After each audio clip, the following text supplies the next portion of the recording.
was talking again. I didn't have a camera on. When this thing started cutting initially, it didn't cut because when the cylinder was bored, when the ridge cut out, the cylinder bore was ridge, it cut out a lot and it barely touched with the tool being at 28,000. So this is, if you can't do that, or if you think you're unsure how bad your taper is, you're gonna have to bore it anyways. If you can get the pistons out, take the pistons out, let the machine shop bore it.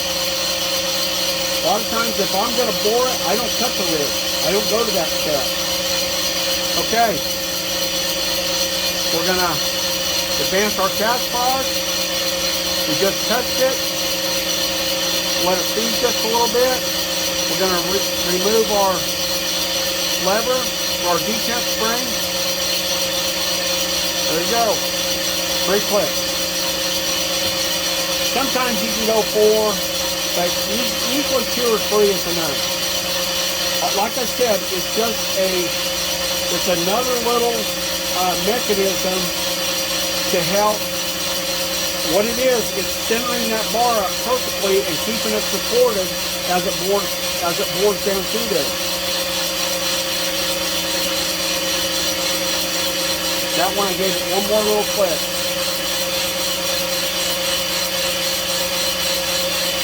There you go, we're probably about 1.25 inches from the bottom. Sounding really good.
Going down through the webbing, that's the area right above the main cap.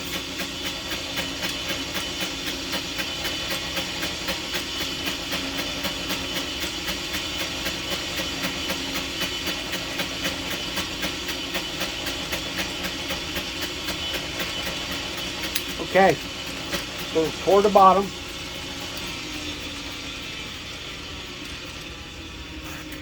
We'll turn our cutter tool bit back to the front. We're going to release our cat's paw centering mechanism. We're going to back it up. We're going to go slow. We're going to get our brush the chips off.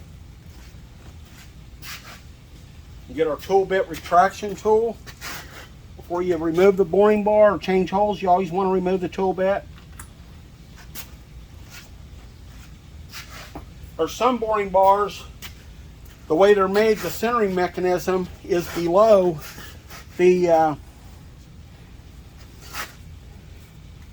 tool bit, and it retracts back out of the way like Rottler. So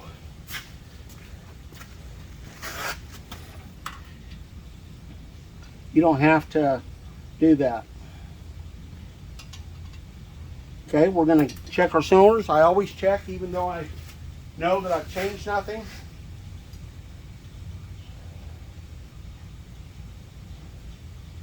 We're still good on size.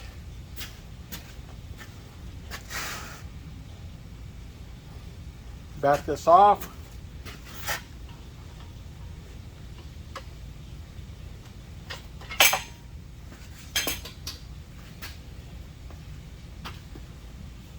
Now we have to go back to the hard work portion of the video. We're going to have to lift the boring bar. Sometimes I use the cherry picker. I happen to have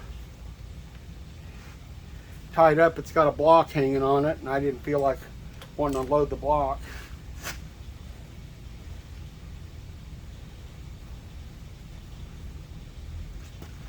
So when I do this, I balance it in one hand with my left hand, and I pick up with the right, and I, of course, bend your knees.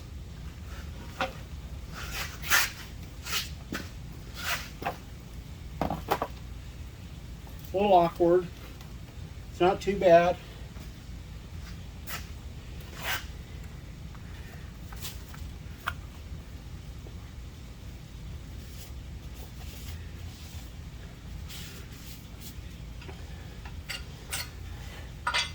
We can leave our anchor pin in there.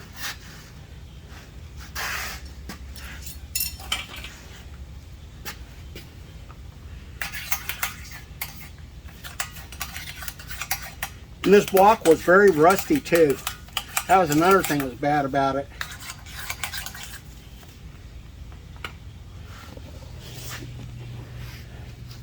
Look at that. Look at that, guys. Most shops would have bored that block 40 over. You've seen it here. I've seen it so many times. So many times. Those things are clean all the way top to bottom. The old Van Orman come through again. I really love it. The Perfecto 777S. I wanted to show you one more thing while we're talking about it. Get my camera. You can see down in that webbing. See how I bored down there? If you fail to do that, your cylinder will be out of round in the bottom because your stones will come down there and hit that and knock that off sides. Do not fail to bore your cylinder down there. I could have probably bored that one a little more, but you never want to crash the tool bit into the webbing. There you go. There's a trick on the bottom of them cylinders. Someday I may show you that. It's a step that few people know about, and they should. They should know about it, but they don't. Moreover, they probably don't even care.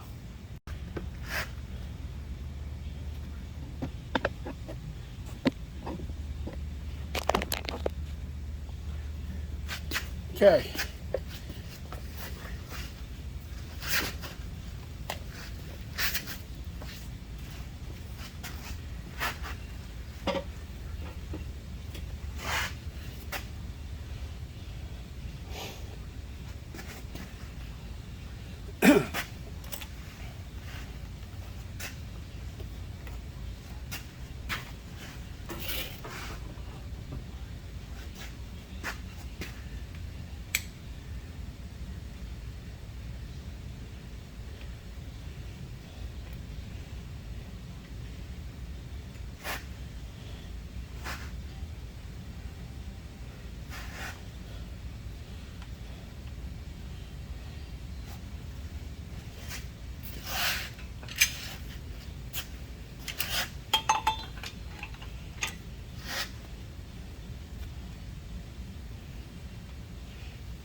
Okay, contact.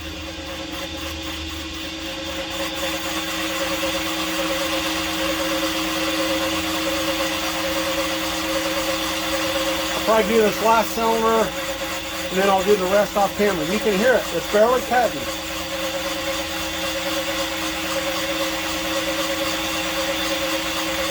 That goes to show you it had more wear in the cylinder than what I could actually measure.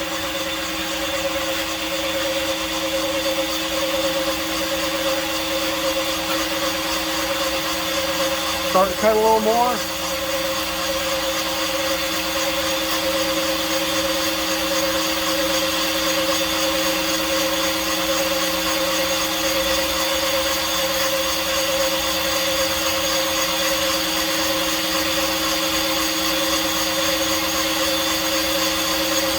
So all this is a step-by-step, same procedure. Just kind of do things in a consistent fashion and you'll be okay. But I'll tell you what, when you bore a block like this, you sure appreciate using the old Comex. Because number one, you're standing there, you don't have to pick up anything heavy. You can load the block in the machine with a cherry picker. Sure really makes you appreciate where we come from. But it's kind of nice to do something, get back to your roots and just say, hey, I can still do that. You guys can still do it. Okay, we're going to expand our cast hose. Release our detent lever. There we go. You always want to make sure it's speedy when you do that. Because, you know, you got like a dust, a burning particle in the bore.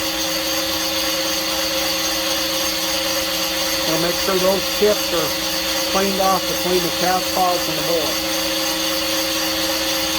I checked it and it won't go anymore, so we're good.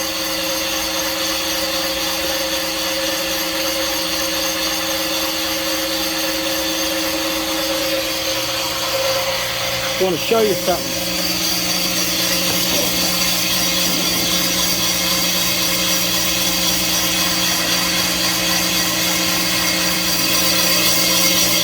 See that? You can see where that ring ridge was. You can't feel it, but it was there. Isn't that amazing? So by the time I hung that, that should clean up. Even if you've seen a little line, look at there. We had one there. Part of that's a rust line, but you can't feel it.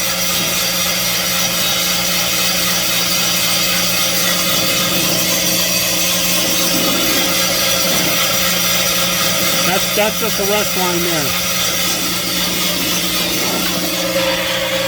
You notice we got a fair amount of chips down there.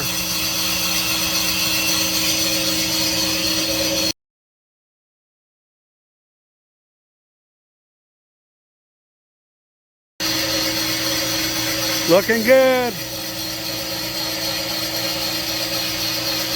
Pretty sanitary. Nice.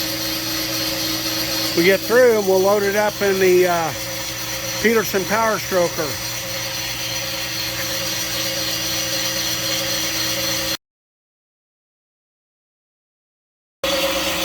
Okay guys, we're on the last cylinder. Looks like it's gonna clean.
finish up off camera and I'll be back. Okay, it's Ed. Back with you. We got our block board, got our last haul board. That cylinder was rusty. It's got some rust pitting. Don't know how well it'll clean up. I've had them like that before. This motor had a cracked head. That's probably the cylinder that had the cracked head was letting water in the cylinder, but I think it'll be fine. And it certainly be a lot better than what he was going to do. He was just going to put rings in it. This thing would have never held a set of rings. Thanks for watching, fellas. Have a good day. Okay, guys. Here's all of our chips out of our block. One thing I wanted to point out, I always torque the caps on everything I bore and hone. Even if the guy doesn't torque plate hone the block, I still stress the lower part of the cylinder walls. So all the main caps are always torqued up. Please put your caps on when you bore and hone your block. That's my opinion. You know, if someone doesn't agree with me, that's okay. There's a lot of ways to do things, but that's what I do. And there's a lot of other guys that do the same thing as I do. So have a good day. There you go. Dustpan full of chips. Clean cast iron. American cast iron. There you go, guys. Ready to go on the hone. You can see that cylinder back there had some, where water set in it, had some rust and staining. But I think by the time we hone it, it'll come out good. All the rest cylinders look great. Thanks for watching.